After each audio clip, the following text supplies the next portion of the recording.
मंगलमय मंगल करम वीतराग विज्ञान नमो ताहि जाते भये हरिहंतादि महान करि मंगल करियो महान ग्रंथ करन को काज जाते मिले समाज सबे निज पद राज। ये मोक्ष मार्ग प्रकाशक नामक ग्रंथ है। इसके सातवें अध्याय में व्यवहाराभासी का प्रकरण चल रहा है। व्यवहाराभासी मिथ्यादृष्टि जीव 7 तत्वों के बारे में क्या क्या गड़बड़ी करता है, उसमें जीव अजीव तत्व के बारे में जो गड़बड़ी की करता है वो उसकी चर्चा अपनी हुई। अब आश्रव तत्व के बारे में क्या गड़बड़ी होती है उसकी चर्चा है। बहुत खतरनाक बात है, बहुत सावधानी पूर्वक सुनना।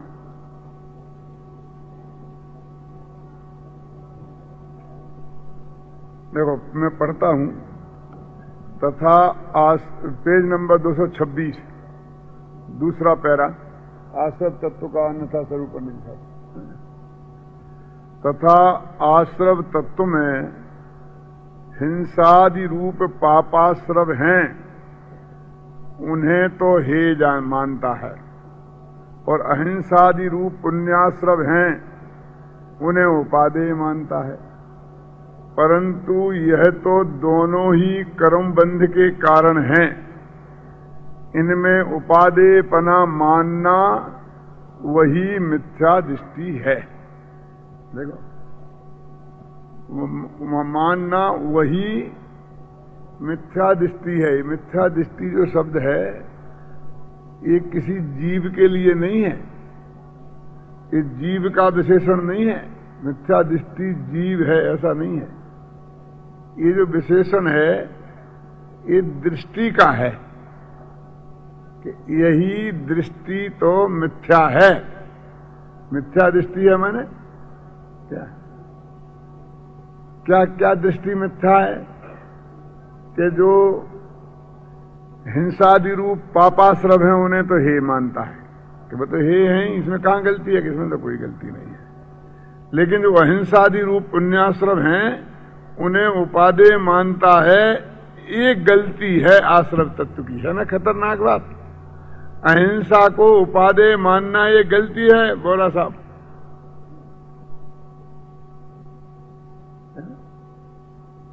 उतरे किसी के गले।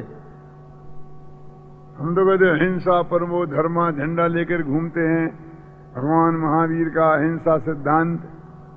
क्यों? और अहिंसा को उपादेय माने ग्रहण करने योग्य मानना, ये दृष्टि मिथ्या है। और ऐसा मानने वाला मिथ्या दृष्टि है। क्यों? अकेला अहिंसा आदि माने क्या? आदि माने क्या है हेमचंद जी? आदि माने सत्य, आदि माने अचौर्य, आदि माने ब्रह्मचर्यानुव्रत। ब्रह्मचर्य नहीं, क्योंकि वो तो अणु की बात है, वो तो महाव्रत नहीं ना है? और आदि में परिग्रह माने परिग्रह परिमाण व्रत। इनको उपादेय मानना, ये मानना मिथ्यात्व है, ऐसा कह रहे। बोलो, है ना खतरनाक बात? शांतिलाल जी, ये बाउंड्री के बाहर कहने तो चांद पे बाल नहीं रहेंगे। क्यों पंडित जी? और टोडरमल जी मोक्षमार्ग प्रकाशक में ऐसी बात लिखते हैं, किसकी हिम्मत है कि साहब क्या बात करते हो, चांद पे बाल नहीं रहेंगे। अरे आज का टोडरमल जी की तो जान की बाजी लग गई। क्यों? कि अहिंसा सत्य अस्ते ब्रह्मचर्य। क्यों? है? परिग्रह अपरिग्रह, ये इनको उपादेय मानना वो मिथ्या दृष्टि है। और यही मिथ्या तो रह गया तुम्हारा, लोग कहेंगे। अब जो ही मिथ्या तो छुड़ाना है तुम्हें, जो ढेर सारा गीत मिथ्या तो पड़ा है उसकी तरफ तो तुम्हारा ध्यान नहीं है, क्यों? और जो अहिंसा को हमने धर्म माना है,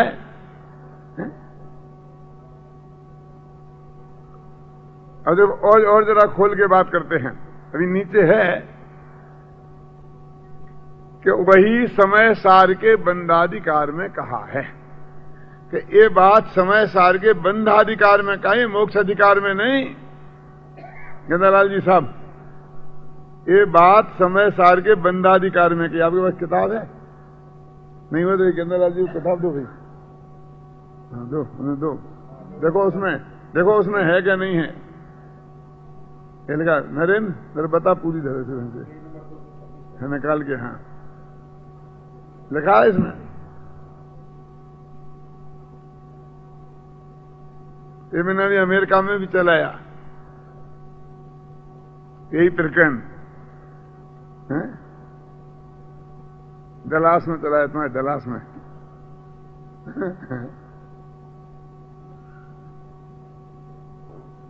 अब क्या कह रहे देखो, ये सब कहाँ है?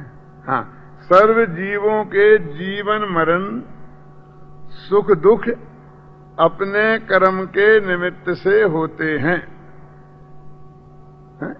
सब जीवों के जीवन मरण सुख दुख अपने कर्म के निमित्त से होते हैं। जहां अन्य जीव के इन कार्यों का कर्ता हो, वही मिथ्याध्यवसाय बंध का कारण है। वहां अन्य जीवों को जिलाने का अथवा सुखी करने का अध्यवसाय हो, वह पुण्य बंध का कारण है। और मारने अथवा दुखी करने का अध्यवसाय हो, पाप बंध का कारण है। देखो, तो कहते हैं कि देखो कि धर्म तो उसे कहते हैं जो बंध का कारण नहीं हो, और बंधाधिकार में बंध का स्वरूप बताते हुए ये कहा है कि दूसरे को मारने का भाव वो पाप बंध का कारण है, और बचाने का भाव वो पुण्य बंध का कारण है।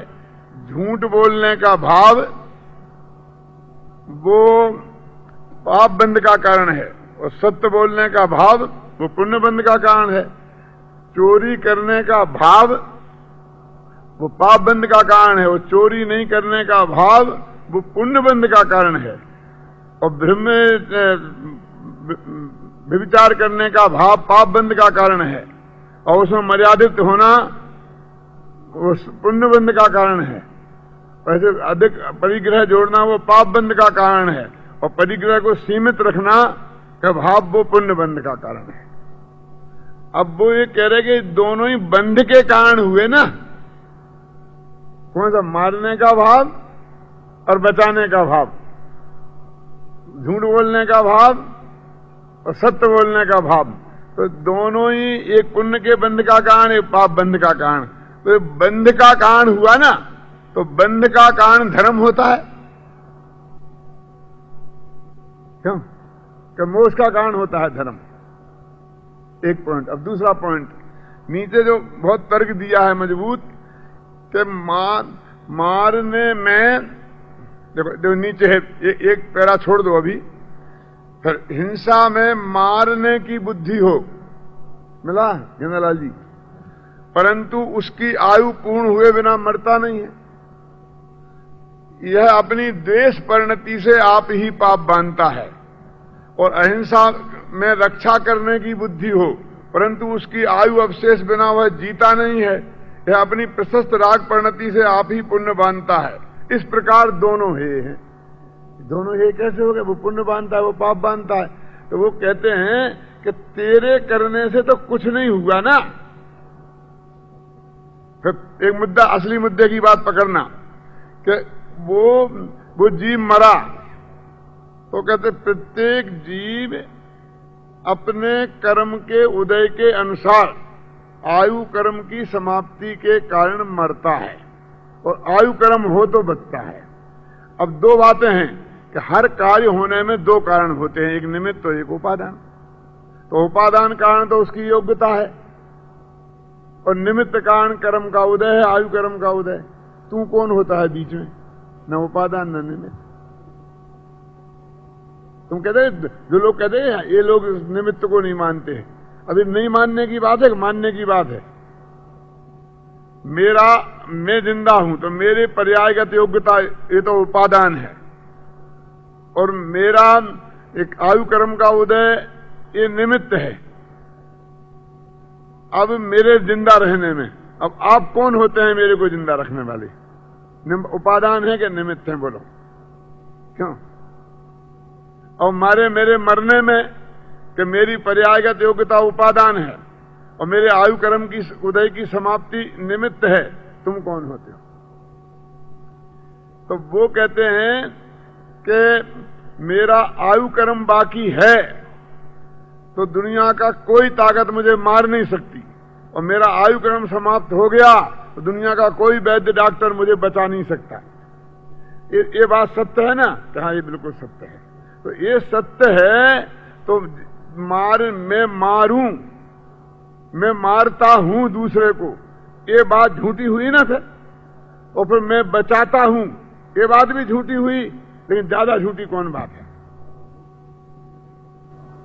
दोनों एक सी झूठी है ना? तो कहते हैं इनका झूठापन तो दोनों में एक सा है ना, और झूठेपन को मिथ्या बोलते हैं, तो दोनों में मिथ्यापन तो एक सा है ना।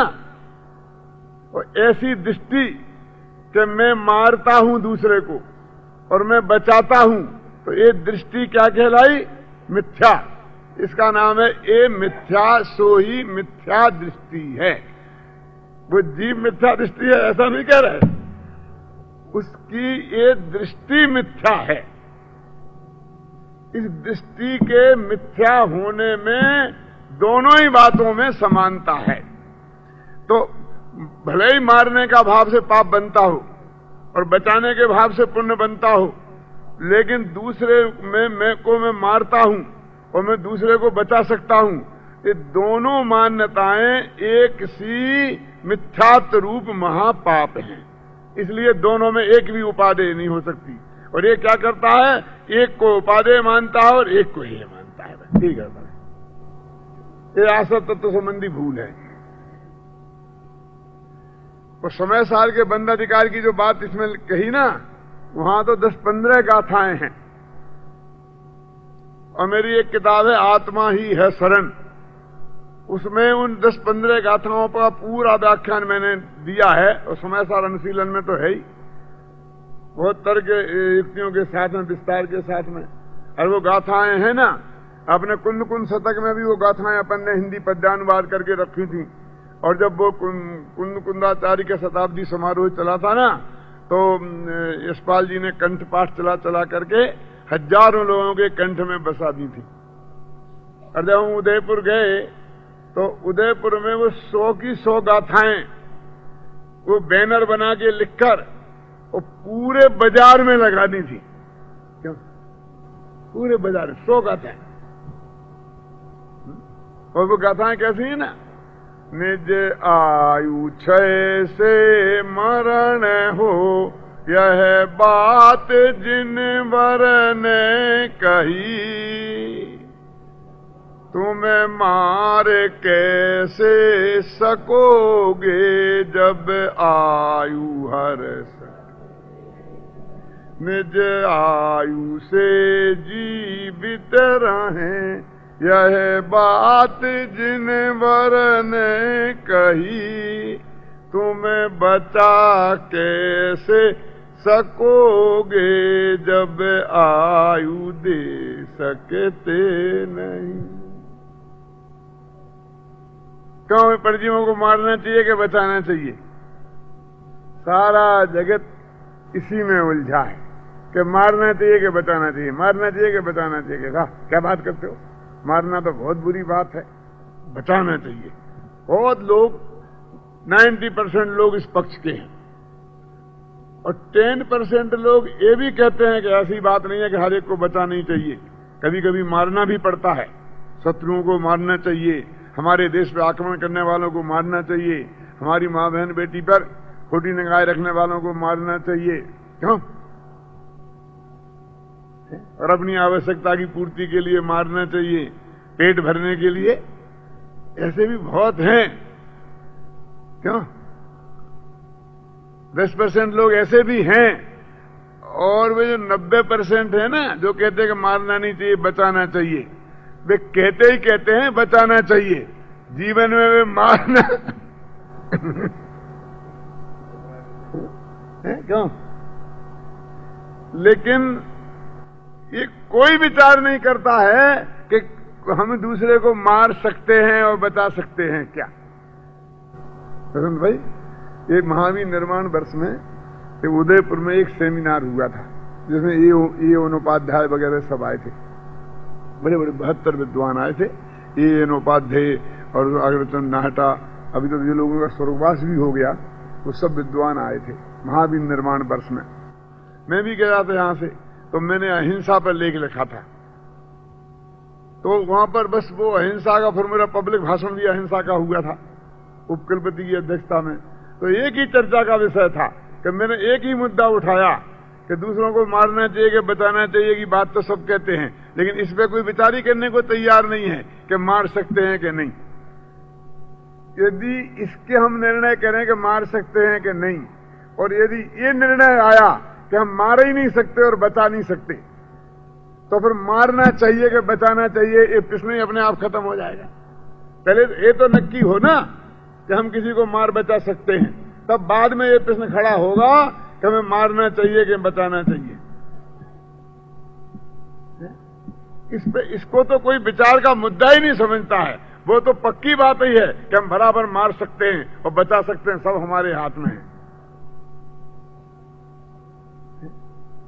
सारे विद्वान तो कहते हैं क्या बात कह रहे हैं, ये क्या जैन धर्म में ऐसी बातें, जब गाथाएं निकाल के बताएं ये बंधाधिकार की, ये लिखा है कि एक कोई किसी को मार ही नहीं सकता, बचा ही नहीं सकता है? जब मैंने कहा कोई बचा ही नहीं सकता किसी को, तो अपने दिगंबर पंडित करने की, पंडित क्या बात कर रहे हैं यार, दया नहीं पालना चाहिए, हम बचा नहीं सकते। तुम क्या बात कर रहे हो, तुम रोजीना 12 भावना पढ़ते हो कि नहीं? क्या 12 भावना पढ़ते हैं कि मरे ते ना बचावे कोई, मणि मंत्र तंत्र बाहु होई, मरे ते ना बचावे कोई। क्यों भाई साहब, आपने पढ़ी है? ये तो रोजीना पढ़ते, इसलिए आपने सोची नहीं। इसमें तो ये बोल रहे कि कोई बढ़ के बचा ही नहीं सकता, और तुमको इस आश्चर्य हो रहा। तुम जैन दर्शन के विद्वान होके और तुमको इस बात पे आश्चर्य हो रहा, और तुम सब मिलके मुझे पागल घोषित करने के चक्कर में हो कि मैं झूठा हूं। क्यों? अभी सचमुच वही जमानत जब्त हो जाती। यदि वोटिंग लेते तो जमानत 72 में से एक ही वोट मेरा आता, 71 दूसरी तरफ जाते, और वो एक वोट किसका होता? मेरा ही।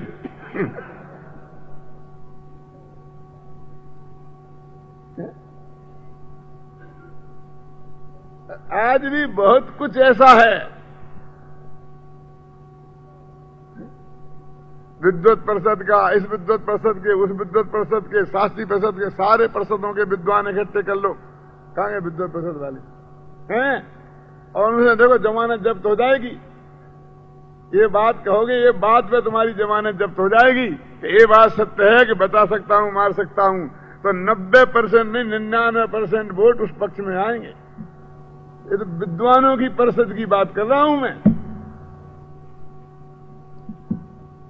यानी कितना घना अंधकार इस लोक में अभी विद्यमान है भाई साहब। क्यों पंडित जी, जी, आपको कल्पना नहीं है दर्शन भाई कि इस दुनिया में कितना गहरा है अंधकार मिथ्या मान्यताओं का, और उसके विरुद्ध जो हमें लड़ाई लड़नी है वो कितनी कठिन लड़ाई है।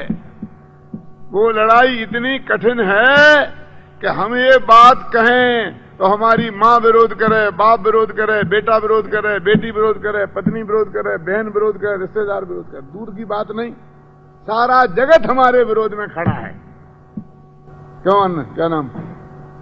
आलोक भाई।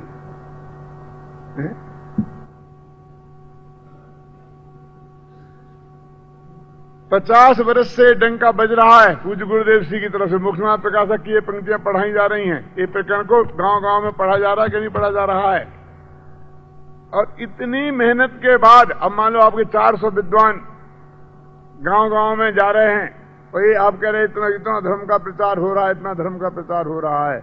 इतना धर्म के प्रचार होने के बावजूद भी जैन समाज जो है उसमें 99% लोग इस बात के एकदम विरोध में, उनने सुनी तक नहीं है, उनके कान तक ये बात हम नहीं पहुंचा पाए। शांतिलाल जी 50 साल में गुरुदेव साहब शामिल है उसमें। ये बोलते काने पड़ना दुर्लभ है। कितना काम आपके सामने पड़ा है।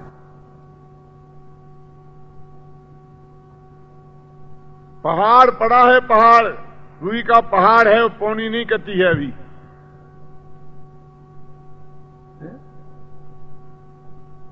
1 लाख मील का लंबा रास्ता है, 1 किलोमीटर नहीं चले हैं जगनमल जी।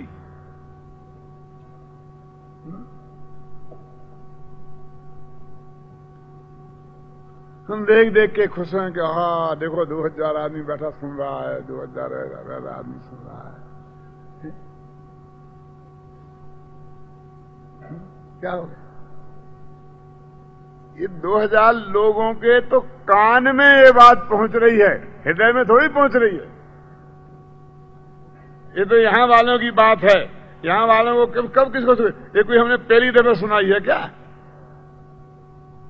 क्यों 25 दफे सुनाई, बराबर से हिला हिला के सब चले गए, और फिर वहीं के वहीं खड़े हैं कि वो मारने का भाव बुरा है और बचाने का भाव अच्छा है, और वही धर्म है, वही करना चाहिए, दया धर्म है। ये अभी उसे वहीं सब पड़े। और जिसके कान में नहीं पड़ी उसकी तो क्या पोजीशन होगी। ये बात मैं इसलिए बार ध्यान दिलाना चाहता हूं कि कितना घना अंधकार है भाई साहब, और तुमने कितनी सी दीपक की लौ है, और कितनी आंधियां चल रही हैं कि वो लौ कभी भी बुझ जाए। और वो लौ जलाए रखने की ड्यूटी किसकी है? कि ड्यूटी उसकी है जो अनुभव करे उसकी। कि जिम्मेवारी किसकी? कि जो अनुभव करे उसकी। तो फीलिंग करेगा मेरी जिम्मेवारी, कुछ नहीं, किसी की नहीं है, कुछ नहीं है। क्या है इस देश की जिम्मेवारी किसकी है? बोलो, इस देश की रक्षा करने की जिम्मेवारी किसकी है? कि जो अनुभव करे उसकी। 1 अरब लोगों में ये तो अपन समझते हैं कि मुट्ठी भर लोग होंगे, 1000 लोग भी ऐसे नहीं होंगे कि सच्चे दिल से कि हमारे देश संगठित रहे, सुरक्षित रहे, सीमा में नहीं रहे, तरक्की करे। सचमुच सच्चे हृदय से देश की ऐसी भावना वाले 1000 से ज्यादा नहीं निकलेंगे 1 अरब में से। क्यों?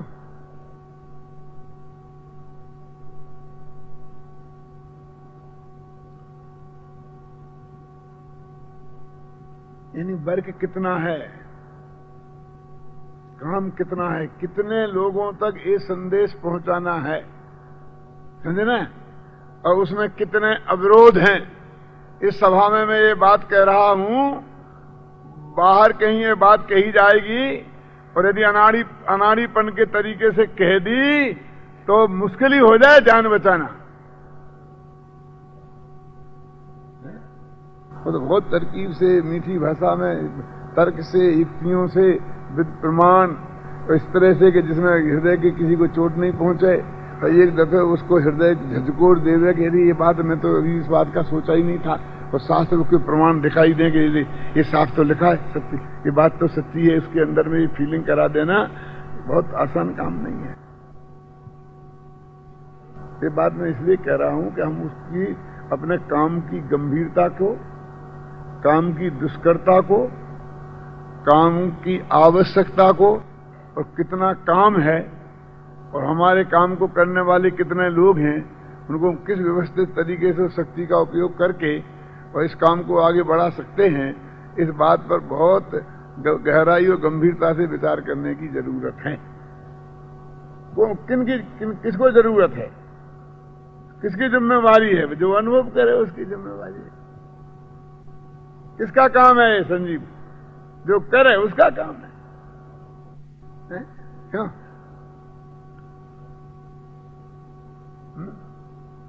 देखो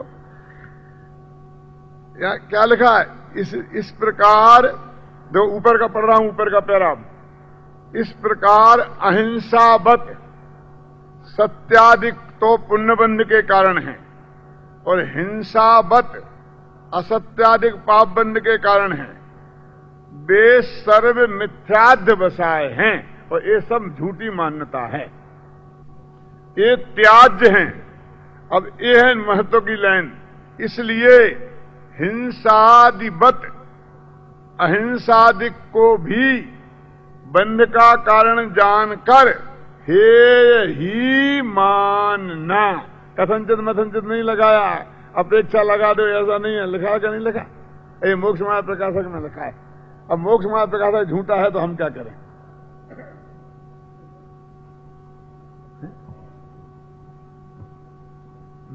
क्यों था?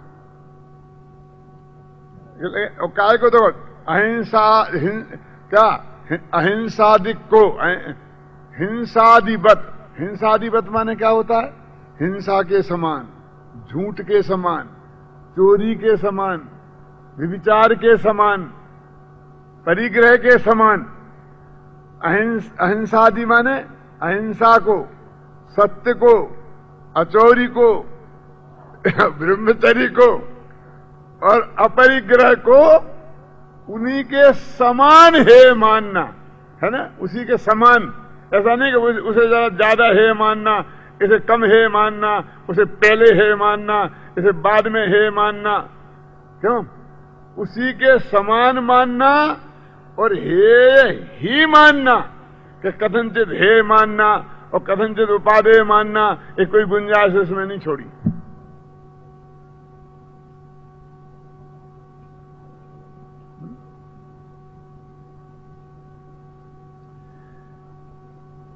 ये बात कैसी है कि समझ में आना कठिन नहीं है, तो हमारे ज्ञान का इतना सूक्ष्म है कि हिंदी की ये जो पंक्तियां हैं इनका क्या अर्थ है वो हमारी समझ में किसी पंडित को समझाए बिना भी आती हैं। अभी तक इसलिए नहीं आई कि हमने उन पर ध्यान नहीं दिया। हमने अभी आपका ध्यान दिलाया तो आपका ध्यान चला गया। तो अभी ऐसा नहीं है कि ये पंडित है और न मालूम क्या अर्थ कर रहा है। कोई संस्कृत का श्लोक होता तो समझते कि ये अर्थ करता, अपन दूसरे पंडित से पूछेंगे, वो दूसरा पंडित अलग अर्थ करेगा। ये तो हिंदी भाषा में है, इसमें ऐसा भी कोई चक्कर नहीं है कि पंडित ने कोई नमक मिर्च लगा दिया होगा, क्या है ना? तो मैं कहूं समझ में आना कठिन नहीं है, लेकिन समझ में आना कठिन है। फिर कहता हूं ध्यान से सुनना, मैं क्या कह रहा हूं। समझ में आना कठिन नहीं है, लेकिन समझ में आना कठिन है माने समझ में बैठना कठिन है, माने जचना कठिन है, माने हृदय को स्वीकार होना कठिन है। बुद्धि में तो सब समझ में आता है कि क्या कह रहे, वो तर्क भी ख्याल में आता है उसके पीछे का, और बात सही भी जचती है कि जब मारने में मार सकता नहीं तो मारने का भाव करूं तो वो झूठा है, तो उसी प्रकार में बचा सकता नहीं और बचाने का भाव करूं तो वो भी झूठा है, और दोनों समान झूठे हैं तो समान है, समान छोड़ने लायक। अब एक से पाप बनता है, एक से पुण्य बनता है, तो वो अच्छा हो गया पुण्य। अभी बंधने की बात कहां रही है, पुण्य पाप की बात कहां रही? अभी तो उसकी सच्चाई का विचार करो। क्या कि हमें दूसरे का भला करना चाहिए कि बुरा करना चाहिए? क्या बात है, सारी दुनिया बच्चे से पूछ लो, वो कह देगा भला करना चाहिए, बुरा नहीं करना चाहिए। कि यही कहते कि नहीं कहते? लेकिन वो कहते हैं कि हम दूसरे का कर सकते हैं कि नहीं कर सकते हैं, पहले तो ये नक्की तो करो कि हम भला बुरा दूसरे का कर सकते हैं कि नहीं। यदि ये नक्की हुआ कि हम भला कर ही नहीं सकते और बुरा कर ही नहीं सकते, तो भला करना चाहिए और बुरा करना चाहिए वाला ये प्रश्न कहां से खड़ा होता है? पहले जब हम पहला दूसरा भाग पढ़ते थे, 10-11 वर्ष की उम्र के थे, तो हम आपस में एक मजाक किया करते थे कि हम उससे पूछते थे, वो पढ़ाया जाता था कि जो जल में रहते हैं उन जीव को जलचर कहते हैं, जो जमीन पे रहते हैं उन्हें थलचर कहते हैं, जो आकाश में उड़ते हैं उन्हें नभचर कहते हैं। ये पढ़ाते थे, है ना? फिर पूछते थे तुम कौन हो, जलचर हो, थलचर हो या नभचर हो? आप लोग भी मन में सोच लो इसका उत्तर। फिर मैं एक दफे कहता हूं, शांति से सुनना सब, कि जो जीव जल में चलते हैं जल में रहते हैं उन्हें जलचर कहते हैं, जैसे मछली आदि। जो जमीन पे चलते फिरते हैं उन्हें थलचर कहते हैं, जैसे गाय घोड़ा आदि। ध्यान से सुनना। और जो जीव आकाश में उड़ते हैं उन्हें नभचर कहते हैं, जैसे मक्खी, मच्छर, पशु पक्षी आकाश में उड़ते हैं पक्षी, ये नभचर कहलाते हैं। समझ गए ना? तो तीन तरह के जीव हुए, जलचर, थलचर और नभचर। अब मेरा प्रश्न है सबसे, और अपना ही मन में उत्तर दे लेना और उस उत्तर को सुरक्षित रखना, और फिर मैं उत्तर दूंगा उससे मिलान करना। क्यों आप लोग बोलोगे तो हल्ला हो जाएगा। इतने लोगों को बुलवाना तो ठीक नहीं है। फिर अपना अपना करेक्शन मन में कर लेना, और उसमें यदि तुम्हारी बात गलत निकली तो तुम्हारी इज्जत भी बची रहेगी और समझ में भी आ जाएगी। अब ये प्रश्न है कि ये जलचर, थलचर और नभचर के नभचर हो। अधिकांश लोग थलचर है, क्यों? हम जमीन पे चलते फिरते हैं, आकाश में उड़ते नहीं है पक्षियों जैसे। हम तो गाय भैंस जैसे जमीन पे चलते हैं ना, और पानी में मछलियों जैसे चलते नहीं है, तो हम थलचर हैं। लेकिन ये भूल जाते हैं कि ये तीन भेद त्रियंचों के हैं। जब हम त्रियंच ही नहीं हैं तो इन तीन में से कोई कैसे हो सकते हैं? ये तीन भेद किसके हैं सुमन भाई? त्रियंचों के। और मैंने उदाहरण भी दिए थे ना कि नभचर माने पक्षी और थलचर माने गाय भैंस घोड़ा। ये तो नहीं कहा था आदमी बोला था ना स्पष्ट। और जलचर माने मछली वगैरह। लेकिन इनकी परिभाषा के बाद में हमारा ध्यान इस तरफ जाता ही नहीं है। क्यों? जैसे अपन बोलते हैं ना, जैसे बकरा बकरी, ऐसे होता है, स्त्रीलिंग पुल्लिंग का भेद करते हैं ना, बकरा बकरी, ऐसे कोई बहुत से ऐसे नाम होते हैं ना, इस नर नारी। तो बोले आप नर हो के नारी, ऐसे पूछे ना, तो ऐसे हम पूछेंगे तुम हिजड़ा हो के हिजड़ी।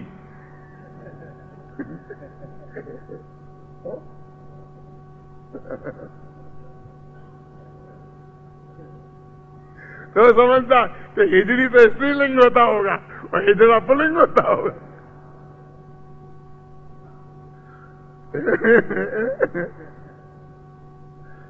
कि हिजड़ों में ऐसे दो भेद होते ही नहीं। क्यों? इसलिए हिजड़ा हिजड़ी हो, ऐसे दो भेद हिजड़ों में होते ही नहीं। ऐसे ही पर को मारना चाहिए कि बचाना चाहिए? अरे तुम पर को मार ही नहीं सकते, बचा ही नहीं सकते, तो मारना चाहिए कि बचाना चाहिए? प्रश्न कहां से खड़ा होता है बोलो? देखो अपनी छाती पे हाथ रख के बैठना, ये दूसरों की मजाक उड़ाने की बात नहीं है। ये हम हैं वहीं खड़े हैं। कहां खड़े? देखिए, सत्य बोलना चाहिए कि झूठ बोलना चाहिए? बोलो। यदि मैंने इतना खोज खोल के बात नहीं कही होती तो आप ये सोचेंगे सीधी सच्ची बात, झूठ नहीं बोलना चाहिए, सत्य बोलना चाहिए। क्यों? लेकिन ये कहते तुम बोल ही नहीं सकते हो। ये बोलना तो भाषा बदलना का कार्य है, तुम बोलने की क्रिया का करता है ही नहीं। तो तुम सत्य बोलना और झूठ बोलना लाया कहां से? कि सत्य बोलना ये भी मिथ्या दृष्टि है और झूठ बोलना ये भी मिथ्या दृष्टि है। मैं झूठ बोल सकता हूं, ये दृष्टि भी मिथ्या है, और मैं सत्य बोल सकता हूं, ये दृष्टि माने मान्यता भी मिथ्या है। बोले चोरी करना चाहिए कि नहीं करना चाहिए? क्यों? ये अपन यहां समझ रहे, अभी यहां इतने लोग बैठे अभी बात करके, अब यहां शांति से अपन निकल जाएं, अपने कमरे पे पहुंचो और फिर पूछना धीरे से प्रेम से अपने साथी से कि चोरी करना चाहिए कि नहीं करना चाहिए। क्या बात करता है? चोरी करना चाहिए? अरे चोरी कभी नहीं करना चाहिए, सबसे बड़ी बात चोरी नहीं करना चाहिए। क्यों? होगा कि नहीं होगा? मैंने इसका मतलब हमारे बुद्धि में आ गई लेकिन हृदय तक नहीं पहुंची, तो अंदर में जमी नहीं, तो इसलिए वही बात चलती है, वो जो पुरानी धारणा है वही चलती है। फिर मैं बोलूं दूसरों, क्यों जी दूसरे की माँ बहन को छेड़ना चाहिए कि नहीं छेड़ना चाहिए? क्या बात करते हो? बिल्कुल नहीं, बिल्कुल उसकी तरफ आंख उठा के देखना तक नहीं चाहिए, तुम छेड़ने की बात करते हो। लेकिन कहते तुम छेड़ सकते ही नहीं। क्यों? कोई किसी की माँ बहन को छेड़ ही नहीं सकता, इस जगत के गले उतरे। क्यों? रोजीना अखबार इससे भरे रहते हैं और तुम्हारा ये सिद्धांत लगाओ क्या कि इसमें लिखा कि वहां बलात्कार किया, वहां ये किया, सब झूठी बात है, हो ही नहीं सकता है। तो क्या होगा बोला देवलाल जी? पिटाई हो जाएगी कि नहीं हो जाएगी? देखो सत्य क्या है, तो इस जगत के सामने रखो तो तुम्हें एक वोट नहीं मिले, ऐसा नहीं कहे और के पंडित जी और तो और जाने दो और वहां पिट के आओ और हमारे सामने आओ कि ऐसा ऐसा हुआ, तुम्हारी बात हमने वहां कही थी तो पिट गए। तो हम कहें मूर्ख तुमने वहां कही क्यों? कि हम तो सोचा था कि एक आदमी तो धन्यवाद देगा कि सत्यवाद कहने वाला वहां मिला, लेकिन ये कहने वाला भी जिससे हमने ये अपेक्षा की थी वो भी हमें मूर्ख बता रहा है।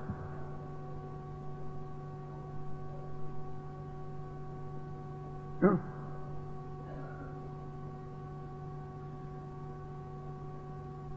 मूर्ख क्यों बता रहा है?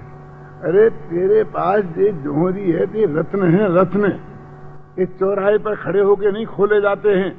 तो चौराहे पर खड़े होकर किसी को बताएगा तो लुटे बिना रहेगा ही नहीं, और जिंदा आ गया वापस ये बहुत है, पिटाई के आ गया बच गया ये बहुत है।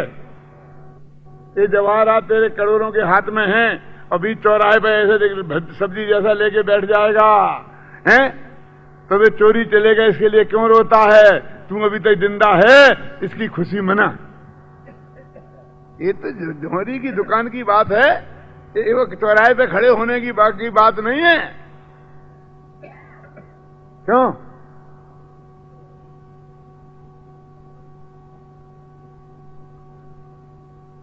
समझ में आया कि नहीं? वो जवेरी जो बाजार होता है ना, वहां पर ये प्रतिबंध होता है कि कोई आदमी जा नहीं सकता, पुलिस खड़ी रहती है 10-10 आदमी बंदूक लेकर के, उसके पास उसका वो होना चाहिए परमानेंट पास, यानी वो हीरे का व्यापारी है, ये कन्फर्मेशन होना चाहिए, माने वो करोड़ों रुपया उसके पास है, वो खरीदता और बेचता है, ये ताकत उसकी है, इस बात का सर्टिफिकेट जब तेरे पास होए तो उसके भीतर घुस सकता है। नहीं मुझे खरीदना है, और कभी तो नहीं खरीदे, लेकिन अब खरीदना है, मेरी बच्ची की शादी है, नहीं वो शोरूम में अलग जाओ। ये जो है थोक व्यापार का है, इसको एंट्री ही उसको मिलेगी किसको? कि जिसके पास वो जवेरी एसोसिएशन का लाइसेंस होगा कि हम इसे कंफर्म करते हैं कि ये व्यापारी है, करोड़ों को खरीदता बेचता है, इससे कोई खतरा नहीं है, वो तुम जाओगे तब अंदर घुसने दिया जाएगा। तो बाहर से सबको रोक दोगे तो माल बिकेगा ही कैसे? क्यों साहब? क्यों? ग्राहकों को तो बुलाते हैं कि आओ आओ आओ चाय पियो मुफ्त में, भले ही कुछ माल मत लेना। क्यों?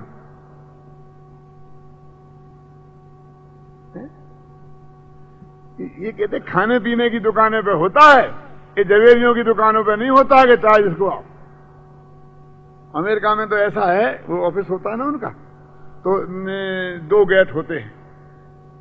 अब वो इधर कोई एक आदमी आया और कांच का होता दिखता है और वहां पर टीवी लगा रहता है, तो वहां से बाहर से घंटी बजाएगा, तो हमें वो अंदर वाला देखेगा फला आदमी है, और वो उचित समझेगा तो वहां से बटन दबाएगा तो पहला गेट खुलेगा, और पहला गेट खोलेगा, वो गेट के भीतर आ गया और वो गेट बंद हो जाएगा, लॉक हो जाएगा।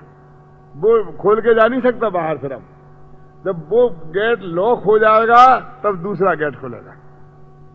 क्या मतलब इसका? दोनों गेट एक साथ नहीं खुलेंगे। अब वो दूसरा गेट के अंदर आ जाएगा।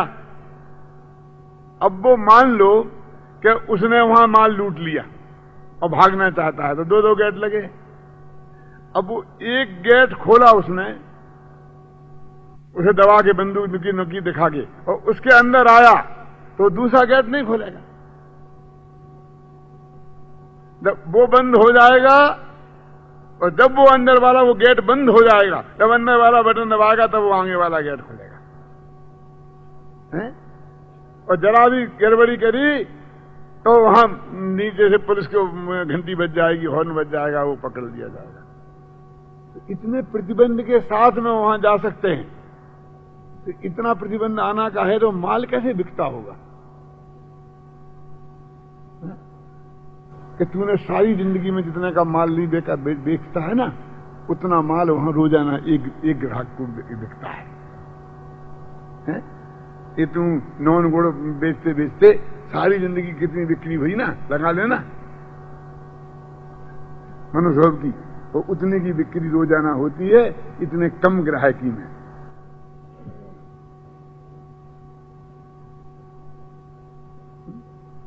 तो ये तो ऐसे जवाहरात की बात है भाई साहब। और तुम्हें ऐसा कहीं भी ठोकेगा है तो जो होगा वही होगा। तो एक क्या कह रहे हैं कि भाई कोई किसी को मां बहन को छेड़ ही नहीं सकता कि परिग्रह छोड़ना चाहिए कि जोड़ना चाहिए।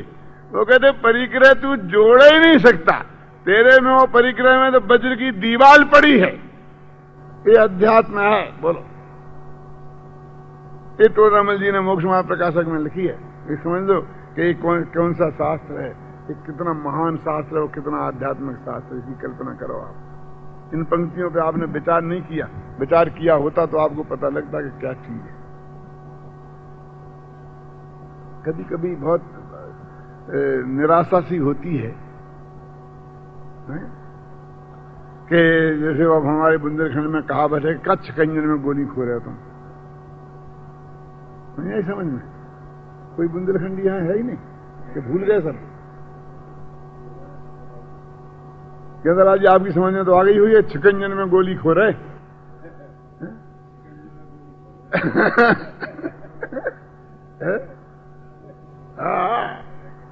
जंगल के छोटे से जानवर होते हैं, छकरिया बोलते हैं उसे, लड़ैया बोलते हैं, सियार का भी छोटा सा। तो उसको कोई बंदूक की गोली बोलते हैं ना, बहुत बड़े से बड़े डाकू को मारने के लिए, वो शेर को मारने के लिए होती है। अब वो गोलियां लेके उन पर चला मारे, अब उसको तो एक लात डाल दी, डंडा मारे तो मर जाए। वो डंडा मारे से मर जाए, उसमें गोली को खो रहा है। इस छिकंजन में गोली काहे को खो रहा है?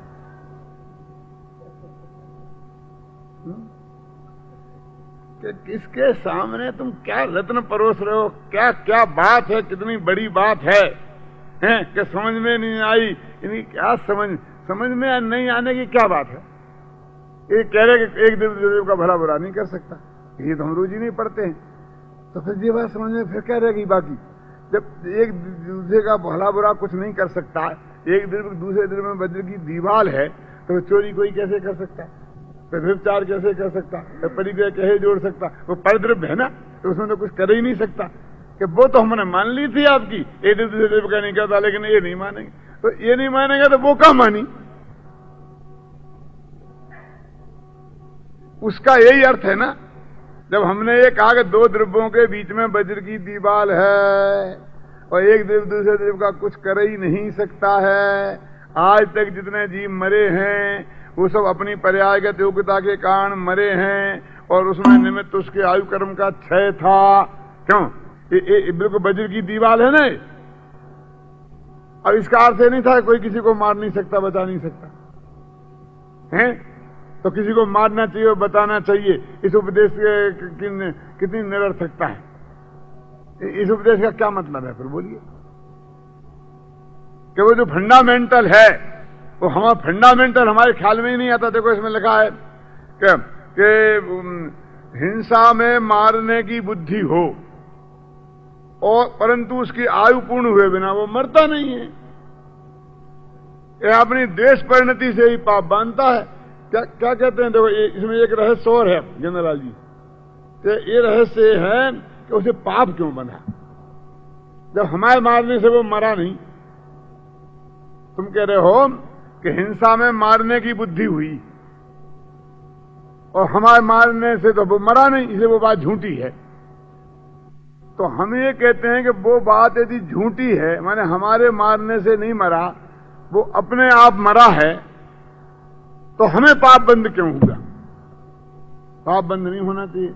और जरा साफ करूं कि हम ये कहें कि इस आदमी ने उस आदमी को गोली मार दी और वो मर गया, तो वो ये कहता कि यदि ये बात सत्य है कि वो आदमी मेरी गोली से नहीं मरा, वो उसके आयु कर्म के क्षय से मरा और उसकी पर्यायगत योग्यता से मरा, तो मेरे को फांसी क्यों चढ़ाते हो, बताओ। ठीक है, तो शिष्य का प्रश्न ये है।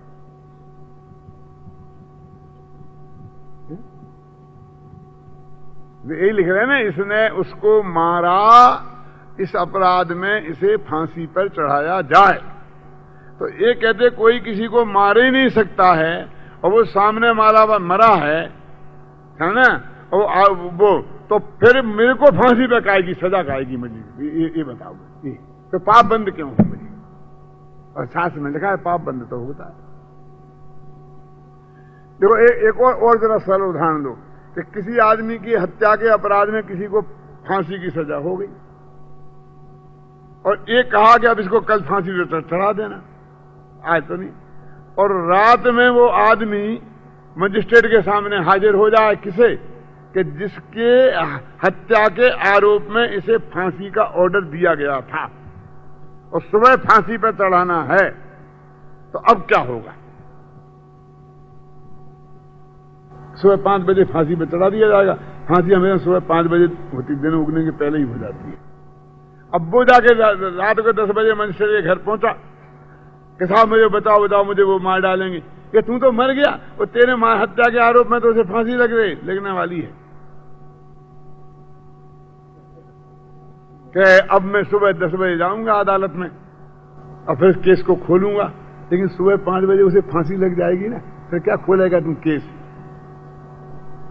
कि अभी तो ऑफिस बंद हो गया, अभी तो आओ क्यों। अब यदि केस खुलेगा तो केस तो वो सुबह 10 बजे के पहले तो उसके बारे में कोई बात ही नहीं हो सकती है, क्यों साहब। अब 5 बजे फांसी पे, अब जो होगा फिर उसके बाद में होगा। तो फिर क्या होगा, खोल कर क्या करेंगे, पहले उसकी फांसी निरस्त की जावे ना। एक ही न्याय है कि क्योंकि जिसके हत्या के आरोप में उसे सजा दी थी वो आदमी जिंदा है।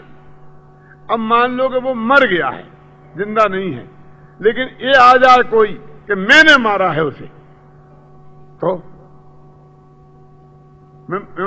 उसने नहीं मारा, मैंने मारा, तो अभी तो वही बात आएगी कि नहीं आएगी। मेरे कहने का अर्थ ये है कि वो चाहे मरे चाहे जिंदा रहे, लेकिन यदि ये साबित हो जाए कि इसने नहीं मारा तो उसे सजा किस बात की। तो यदि वो अपनी आयु कर्म के क्षय से मरा है, अपनी पर्यायगत योग्यता से मरा है, तो हमें पाप क्यों बना। और पाप बनता है, इसका मतलब यह है कि हमने मारा। वो ये सिद्ध करना, इस तर्क से क्या सिद्ध करना चाहता है कि चूंकि हमें पाप बना, इससे सिद्ध होता है कि हमने उसे मारा। ये बात सही है, नहीं तो पाप नहीं बनना चाहिए था। अब आचार्य इसका जवाब क्या देते, बहुत मार्मिक है, कि उसने जो मारने का भाव किया था ना, वो पाप तो उसके कारण बना है, उसके मरने की क्रिया के कारण उसे पाप नहीं बना। देखा, हिंसा में मारने की बुद्धि हो, ऐसा लगा, और इसलिए वो अपनी द्वेष परिणति से अपना पाप बांधता है। अभी किताब में लगा, अपनी द्वेष परिणति से, वो द्वेष परिणति से, बंध का कारण तो देश की परिणति है उसकी, वो बंध का कारण वो जीव मरा वो नहीं है। वो जीव नहीं भी मरता, लेकिन उसने मारने के भाव की जो द्वेष परिणति की, उससे बंध तो उसे होता ही। और दुनिया में ऐसा न्याय नहीं है। वो एक है कि साहब इसने तो गोली चलाई थी, अब वो भग गया, इसे कैसे भग गया कि उसने गोली चलाई, 10 गोलियां चलाई, मैं भग गया था, बच गया। अब वो समझा कि मैं मर गया होऊंगा पानी में डूब गया, लेकिन मैं पानी में फिर निकल गया, भग गया, वो समझ गया मैं मर गया डूब के। तो वो कहते ये सिद्ध हो जाए तो फांसी से क्यों रुकना चाहिए? क्यों कि उसने मारने का भाव तो पक्का किया ही ना, लेकिन अदालत छोड़ देगी। क्यों कि वो मरा ही नहीं। कभी मारने के भाव से अदालत को कोई लेना देना नहीं है। अदालत को तो मर जाए तो फांसी लगेगी। मतलब अदालत तो जो क्रिया का कर्ता आत्मा नहीं है उसी की सजा देती है। क्या? जिस क्रिया का कर्ता है उसी सजा ही नहीं देती है। यदि वो आदमी जिंदा निकल गया तो बस फांसी छूट जाएगी, और आदमी मरा निकला तो फांसी पे चढ़ जाएगा। क्यों? ये सही नहीं है ना। तो ऐसे ही कहते हैं कि जब वो हमें पाप क्यों लगा, तो कहते हमें पाप इसलिए लगा कि हमने मारने का भाव किया। हमें पुण्य क्यों लगा? यदि हमारे बचाने से वो बचा नहीं, तो हमें पुण्य इसलिए बना कि हमने बचाने का भाव किया। उसमें जो कुछ हुआ उसके कारण हमें पुण्य पाप नहीं लगा, हमें जो कुछ हुआ उसके कारण पुण्य पाप हमें बना। ख्याल में आए ना एक सिद्धांत।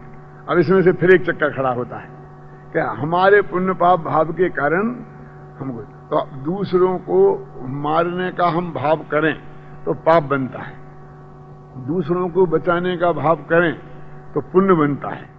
अब चाहे बचे और चाहे न बचे तो भी पुण्य बनता है, और मारने का भाव करें तो चाहे मरे वो चाहे न मरे तो भी पाप बनता है। ठीक है, ये बात तो सच्ची हो गई। तो बहुत बढ़िया है फिर कि हमारे बचाने से बचता तो है नहीं, और अपन बचाने का भाव करो तो पुण्य बन जाएगा। तो मुफ्त का पुण्य बांध क्यों नहीं बांधेगा?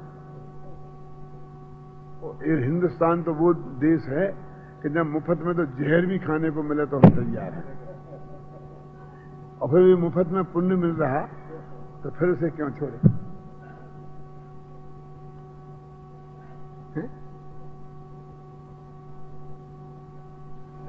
ऐसी है, इसको मैं तो उदाहरण दिया करता था। हमारे सोहनलाल जी का स्वर्गवास हो गया तो उनके ही उदाहरण दिया करता था कि ऐसा देता था कि एक उनका मेरे पास फोन आया, मानो कल्पना है, कोई सच्ची घटना नहीं है, घबराना नहीं। फोन आया कि पंडित जी इस लड़के को भर्ती करना है। उनका आपको मालूम नहीं है कॉलेज में एडमिशन बंद हो गए, अब भर्ती नहीं हो सकते हैं, यहां भी जगह नहीं है और कॉलेज में एडमिशन ही बंद हो गए, अब भेजना तो अगली साल भेजना। नहीं आप करना, अपना ही बच्चा है और अपने ही घर का समझना हो, जो भी हो आप लोग जरूर करना है। ऐसे बोले जा रहे, ऐसे बोले के फोन रख दिया। ये क्या आदमी है? मैं कह रहा हूं कि एडमिशन बंद हो गए, पहले भी आपको मालूम है, पहले 3 लड़कों के बारे में आपने कहा था, तब भी मैंने ये जवाब दे दिया था, भर्ती हो ही नहीं सकते हैं और किए जा रहे। रख दिया कि मैं तो आपके पास भेज रहा हूं। अब वो आदमी रवाना हो गया, वो रवाना हो गया मेरे पास आने को। फिर फोन आया 5 मिनट बाद कि पंडित जी सामने बैठा हुआ छाती पे, फोन कर दो, आपके दोस्त हैं पंडित जी, फोन कर दो। क्या करूं? तो मुझे तुम्हें पता नहीं था कि सब पता था, लेकिन वो माने जब मैंने कर दिया। अब आपको हो सो जो समझ में आया सो करना। मैंने कहा तुमने तो श्रेय लूट लिया। अब नालायक तो ये पंडित ही कहलाएगा, ये किसी की भी नहीं सुनता, इतने अच्छे दोस्त हैं उनकी भी नहीं सुनता है।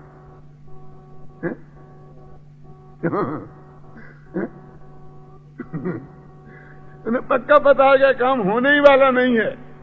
क्यों? तो भी कहे मैंने कह दिया, देखो तुम्हारे सामने कह दिया, बिल्कुल निश्चिंत जाओ, तुम्हारा हो ही जाएगा। क्यों? कि मैं तो मुफ्त का श्रेय लूटे ही लू। काम हो न चाहे हो। तो ऐसे ही मैं कि तुम मुफ्त का पुण्य बांधना चाहते हो कि जीव बचे चाहे ना बचे, मैं तो बचाने का भाव करके मुफ्त का पुण्य लूट लूं। क्यों? ऐसे मुफ्त खोरों को पुण्य भी नहीं बनता। जिसके पहले से ही नियत खराब है, इसको तो छल का और पाप लगता है। वो कर्म इतना धोखे में आने वाला नहीं है। वो तो देखो श्रद्धा हो सिद्ध जैसी ऐसी कि मैं किसी को मार नहीं सकता और बचा नहीं सकता, समझना ये अब ये मर्म। ऐसी सिद्ध जैसी श्रद्धा हो पंडित जी, तो भी ज्ञानी जीव के जब तक पूर्ण वीतराग दशा प्रकट नहीं हुई है तब तक बचाने का भाव आए बिना रहता नहीं।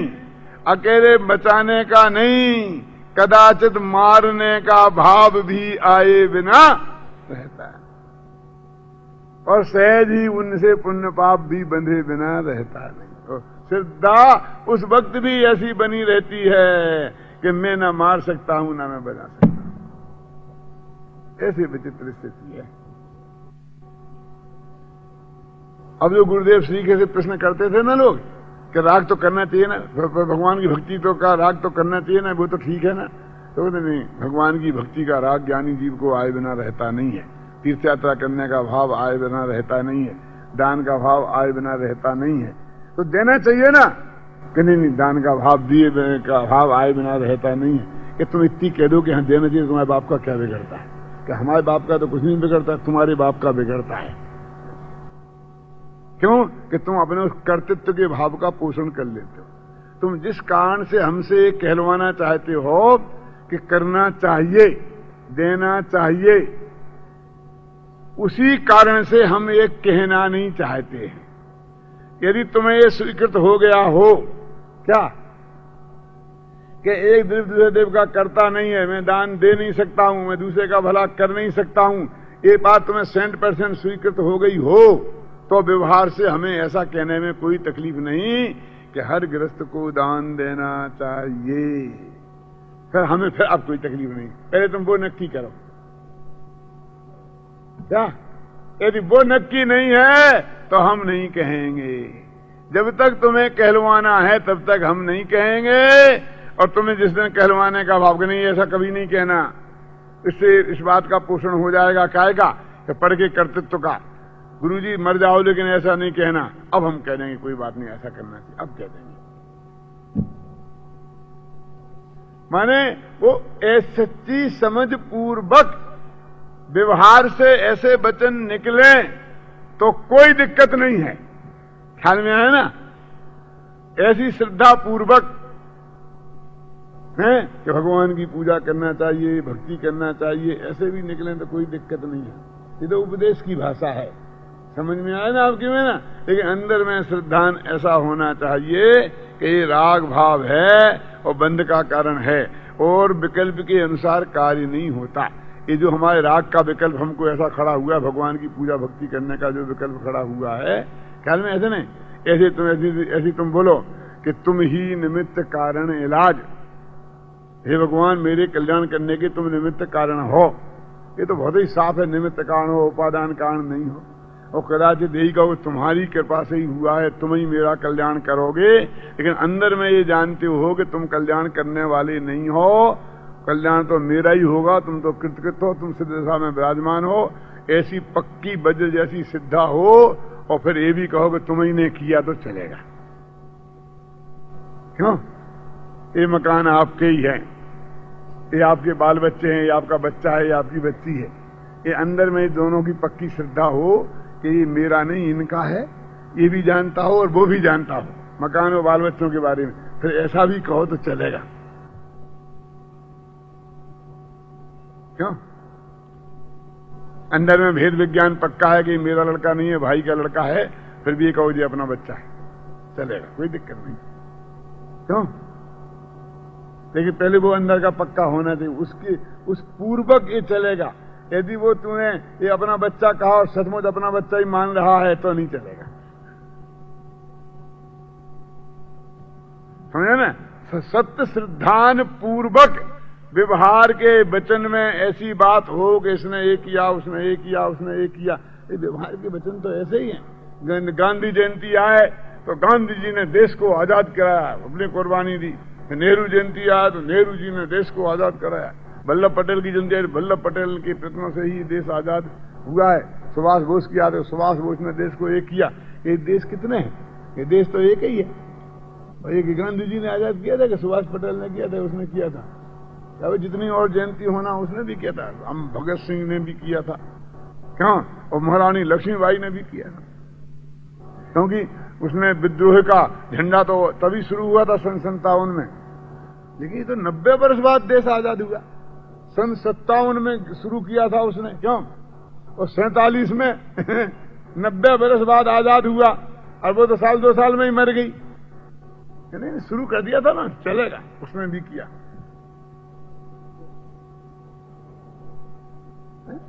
जिसकी शादी होगी उसकी गीत गाएंगे, और गीत गाने में कंजूसी नहीं करना कि मेरा मोहन दूल्हा राजा।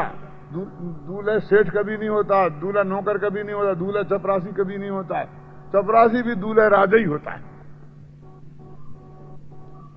ओके? दूल्हा राजा। और गीत ऐसा कि मेरा बनना क्या, घोड़े पे बैठा जाए और बंदी रानी को ऐसा करे, वो मैत्रानी भी रानी होती है।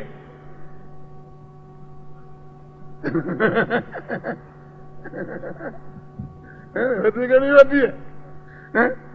लंगड़ा मंगड़ा हो, काना हो, वो गीत तो वो एक ही बने हुए हैं ना, एक ही गीत है, और सभी की शादी में बेई गीत गाए जाते हैं, नाम पलट पलट के। लेकिन उन गीतों का कोई अर्थ नहीं होता है। वो जो गा रही वो भी जानती है, और जिसके नाम लेके गा रही वो भी जानता है, क्यों? और दोनों हंसते हैं और बतासे बांट करके मुंह मीठा करते हैं एक दूसरे का, और समझते हैं, लेकिन गाए जाते हैं। तो ऐसे बतासे गाना हो कि तुमने ये किया, हमने ये किया, उसने ये किया, ऐसी श्रद्धा हो कि एक देव दूसरे देव का करता नहीं है, मेरे करने से कुछ होता नहीं है, जब जो द्रव्य क्षेत्र काल में जो होना है वो ही होता है, ऐसी पक्की वज्र जैसी श्रद्धा हो, फिर सब चलेगा। रजिस्ट्री तुम मेरे नाम करा दो, और फिर तुम अपना नाम कह रहा हो, और उसके ऊपर अपना नाम भी लिख दो, अपना नाम और मेरा नाम मेरा है, और सबसे कहोगे मेरा मकान है, बताओ तुम्हारी लड़की की सगाई वाले यहाँ और वे कहें तो बताओ कि हाँ जी अपना ही घर है, मुझे कोई ऐतराज नहीं है। अपना सब फर्नीचर भी ले जाओ, जो भी करना हो, शादी के बर्तन ले जाओ, और अपना ही बताओ, गहने भी ले जाओ, चढ़ा भी देना बहू को, लेकिन अंदर में ये समझना कि तेरे नहीं है मेरे है। वो अंदर की गड़बड़ नहीं होना चाहिए, तब तक चोर नहीं हो तुम, सब चलेगा। और जब तुम्हारे मन में पाप आया है तो नहीं चलेगा। तो श्रद्धा सम्यक हो जाए तो चलेगा। देखो आगे क्या कहते हैं, मैं एक बिंदु तक लेकर के अभी छोड़ना चाहता हूं। हिंसा में मारने की बुद्धि हो, परंतु उसकी आयु पूर्ण हुए बिना मरता नहीं है, यह अपनी देश परिणति कर आप ही पाप बांधता है। इसी की बात चल रही थी ना। और अहिंसा में रक्षा करने की बुद्धि हो, परंतु उसकी आयु अवशेष हुए बिना जीव जीता नहीं है, यह अपनी प्रशस्त राग परिणति से आप ही पुण्य बांधता है। इसी का अर्थ हुआ ना। इस प्रकार यह दोनों हे हैं, कौन? हिंसा और अहिंसा, सत्य और झूठ, ये दोनों। जहां बीतराग होकर